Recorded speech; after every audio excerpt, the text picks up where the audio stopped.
Let's talk about infinity. Infinity. This really, really big thing. So big that it's bigger than any number. So far to the negative side that it's more negative than any number. It's not a number. And yet we're going to treat it like a number in some contexts in Calculus 1 this semester. So I wanted to talk today about infinity with you, specifically in the context of limits. And I want to talk about it in two different ways. Infinity is going to pop up in two different ways. It's going to pop up in terms of the limit as x approaches and the limit as x approaches. I'm going to put some f of x's there, f of x. So infinities are going to pop up for you in two different ways.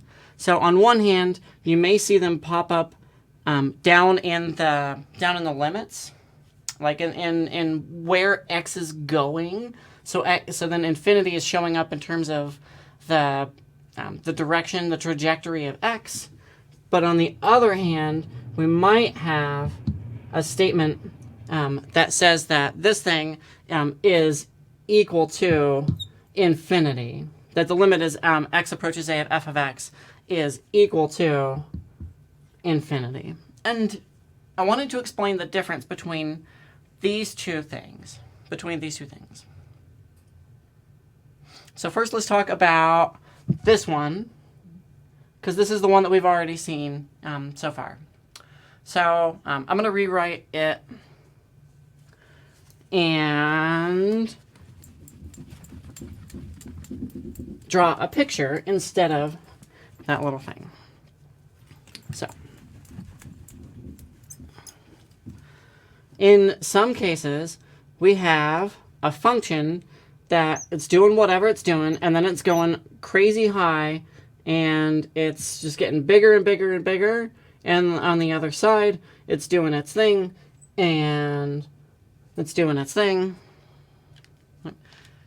I can draw some axes here. They're not particularly important, so I think I'll just draw one right there. This is our value a.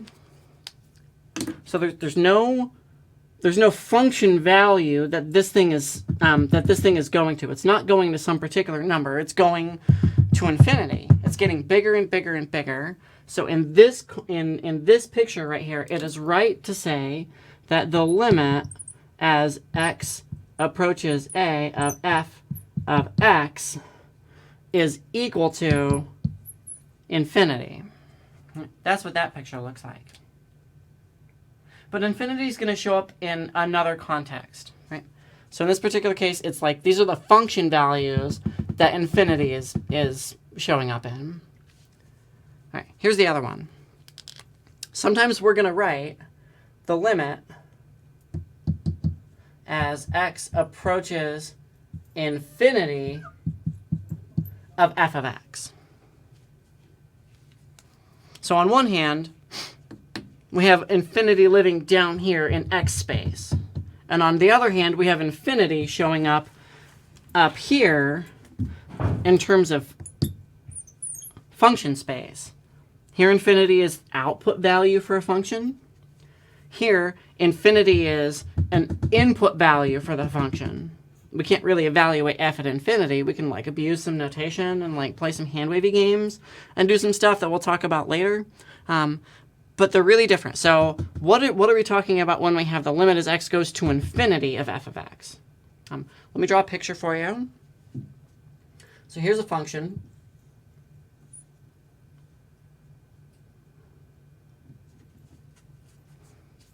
It's oscillating, but it's getting smaller and smaller and smaller and smaller. Think you have a tuning fork, and you strike your tuning fork, and it's vibrating, but the vibrations are getting smaller over time until eventually the tuning fork is still. So this is in fact realizable. So let's throw a little coordinate down on this thing right here. Here's my coordinates. This is where x is living. And I can't appropriately put infinity anywhere on here because it's not a number. Infinity is what would happen if you just kept going. If you just keep going this way, you'll eventually go to infinity if you travel an infinite amount of time. So it's kind of nonsense, but at the same time, we can really describe what's going on in this function if we just let it keep going on and on and on and on. Let's go ahead and call that value that it's approaching c. It's a little out of frame. So that value that it's approaching is the value c.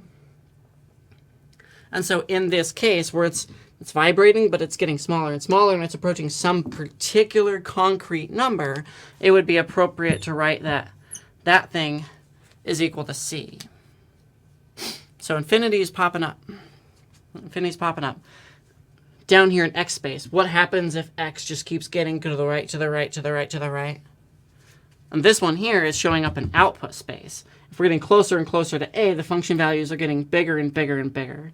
So the position of infinity, whether it's up here on line with the f of x, or whether it's down here in line with the x goes to below the limit, is really important. And that particular context is really important. There's one more picture that I want to draw for you. There's one more picture I want to draw for you.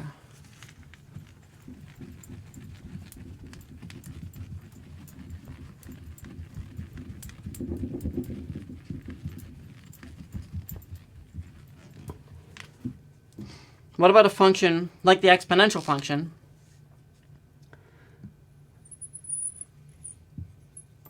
that does that? There's our friend x.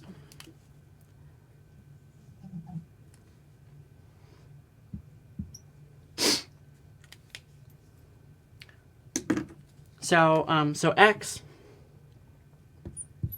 lives down here.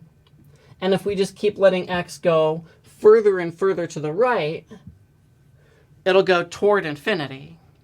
And as we do, the function values are getting bigger and bigger and bigger, closer to infinity. So here's an example of a limit where x is approaching infinity. We're just going to let this process happen forever of f of x. And it's getting bigger and bigger and bigger. It's not approaching some specific number. It's approaching a concept. It's growing without bound. We cannot bound this from above. We can't put any wall above it. It's just going to shoot through any wall. So in this case, it would be appropriate to write the limit as x approaches infinity. Infinity's down here, is equal to infinity, because the function values are getting bigger. So infinity can show up in both contexts. It's important for me to note, as a conclusion, that we could also think about the limit as x approaches minus infinity. As x approaches minus infinity. So let's put 0 right there. X values live down here. So we could let x go this way toward minus infinity. So we can negate the quantity. So we're going to go to minus infinity f of x. And that's what's happening as we go all the way to the left. And if this was the exponential function, it's going to get smaller and smaller and smaller until eventually you can't tell the difference between it and 0. And so that value would be 0. So thank you for watching, and I hope I catch you later.